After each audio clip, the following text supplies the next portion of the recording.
Hi, fourth graders, and welcome to one of my favorite lessons so far. This is Unit 7, Lesson 11.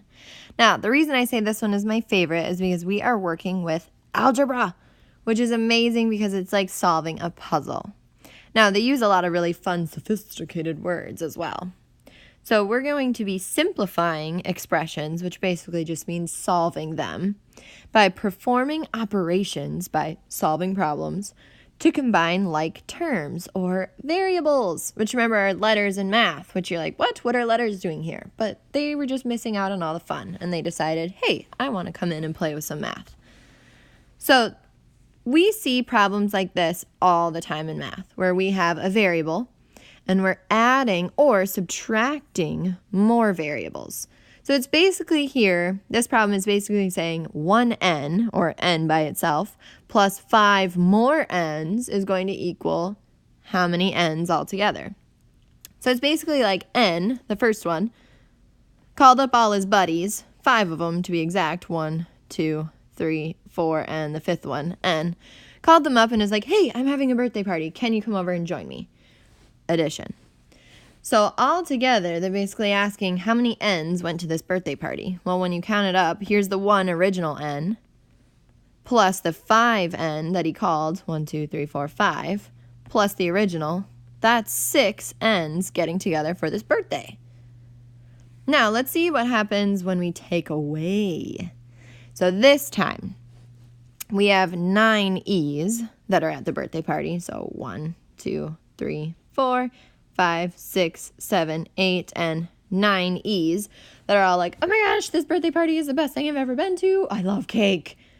And then one of the e's has their mom call and say, so-and-so has to come home early. Could you please make sure that they're ready to go in about 5 minutes?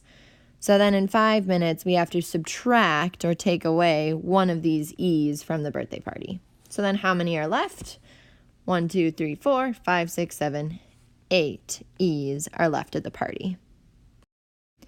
So that's what we're doing when we're combining terms, or basically just following the operation, plus or minus, or subtract, or add, or multiplying or dividing with variables or letters in math. So here I have 2 more problems just like this. Well, this time the birthday party gets really crazy. So we have 8 C's to start.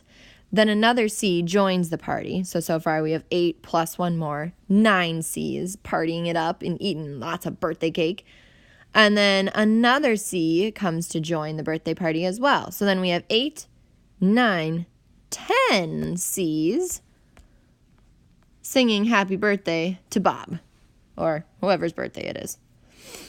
Now, on the next one that I have in green here, this time I have Z's who started the party. It's almost like they fell asleep. Bummer. Maybe it was too boring of a party. So they have 5 Z's. Take away a Z. So 1 Z leaves the party early. So 5Z minus 1 equals 4 Z's. And then later on, even another one has to leave. So we're taking away another Z. So here we originally had 4Z. Solve the parentheses first. And then we're subtracting another Z. So they had to leave early as well. So that leaves us with only 3 Z's that are able to watch Bob open presents. The main things you have to remember with these types of problems is that you're combining the terms that are like or the same. So we had all C's here or all Z's here. And just watching the signs. Are you adding or are you subtracting with these terms? Now, today you're also going to come across multi-step problems where you're going to need to solve the parentheses first. Remember, it goes parentheses first, then we have multiplying, dividing, and then adding, subtracting. So first, we'll do 35 divided by 7, which I know that that's a basic fact. That is 5. And then we'll go back and solve 30 divided by 5. So our final answer here will be 6. So you'll be dealing with some multi-step problems today too. So here are some more examples of those. Always do parentheses first. So here I see 600 minus 400 in parentheses. Well, that answer is 200. So then I will do minus 10, now that I've finished the parentheses. Well, 200 minus 10, as you know, is 190. And the next one, we have 2 times 6, in parentheses. 2 times 6 is 12. Because I saw parentheses first, now I go back and do 13 minus that answer, 12, to equal the final answer, 1. In the third example, we have 25 divided by 5 in parentheses, so I do that first. Then I'll add 5 plus 18, which is 23. Key thing to remember is you do parentheses first. All right, so then what happens when you have 2 sets of parentheses? Well, no worries, you just solve one or the other first. I always start with the first one in line, so in this case, 2 plus 3. So that equals 5, and then I'm going to go and solve this parentheses before I do any multiplication. So then 4 divided by 7 is 6. Now that I've taken care of the parentheses, I can do the multiplication. So now I'm taking 5 times 6 to equal the final answer, 30. You'll also see some problems today where you have to figure out what's missing on the other side of the equal sign. So sometimes they'll use a box, and sometimes they'll use a variable or letter. So this one is 29 plus 8, which is equal to 29 plus, well, that's simple. The number they're missing is 8.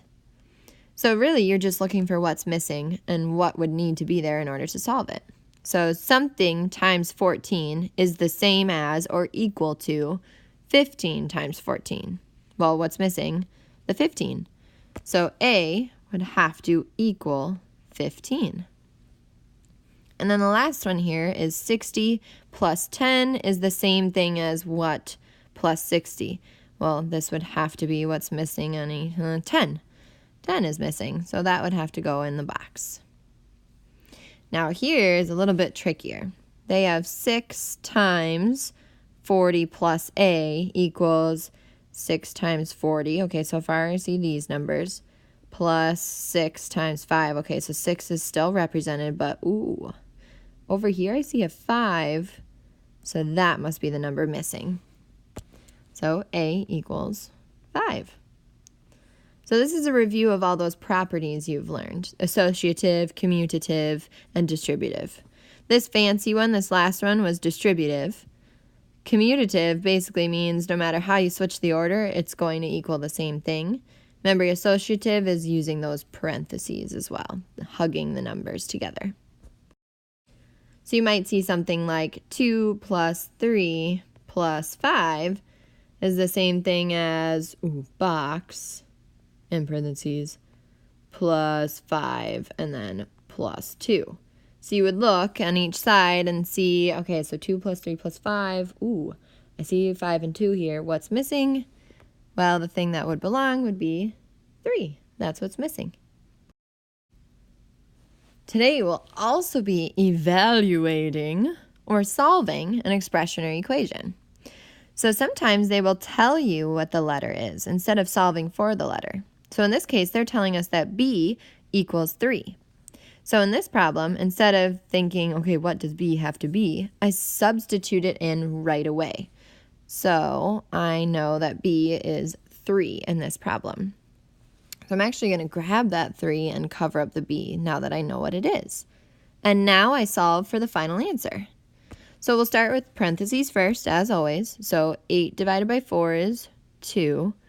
And 7 minus 3, now that I know B is 3, is 4. Now I do the multiplication, 2 times 4. So this problem's final answer is 8. Now in this next example, it's telling me that B is equal to 7 this time. So it's changed its value, but it's a new problem, so that's okay. So I'll put the 7 right over the B, now that I know what it is. And that's in parentheses, so I need to solve that first. 7 minus 4 is 3. And now I can go back and do 21 divided by 3, now that I've solved the parentheses. 21 divided by 3 is 7. In this case, our answer and variable matched. Sometimes you'll also see problems where they don't tell you what goes in the box or what the variable is, and it's up to us to solve that. So here I see 10 minus 1 times 2 equals what times 2? Okay, so this time I need to solve this side because this is not a super easy problem to solve yet. So let's solve that. Parentheses first. 10 minus 1 is 9, and then 9 times 2. Oh, but now it's easy. 9 times 2 is equal to something times 2. Well, that means that box would have to be what? Yes, you guessed it, 9. So in this case, the box equals 9. Now this one has the mystery number or variable n as the answer. So all we have to do is solve this problem, and we'll solve for n. So let's do parentheses first. 6 minus 2. 6 minus 2 is 4. Now I can go back and do 5 times that. So 5 times 4. N would have to equal 20. So boys and girls, on your ticket today, I've included a variety of them. Now remember, when you see variables that are the same, we're adding C's to the birthday party. Number 2 is just a multi-step problem. Remember to do parentheses first. Number 3 is solving for the answer. Notice that it gives you what n equals, so you'll sub that into the problem to solve for the answer. And then number 4, it's up to you to figure out what this box would have to be. So solve through here, and you'll be able to solve for the missing box. Good luck.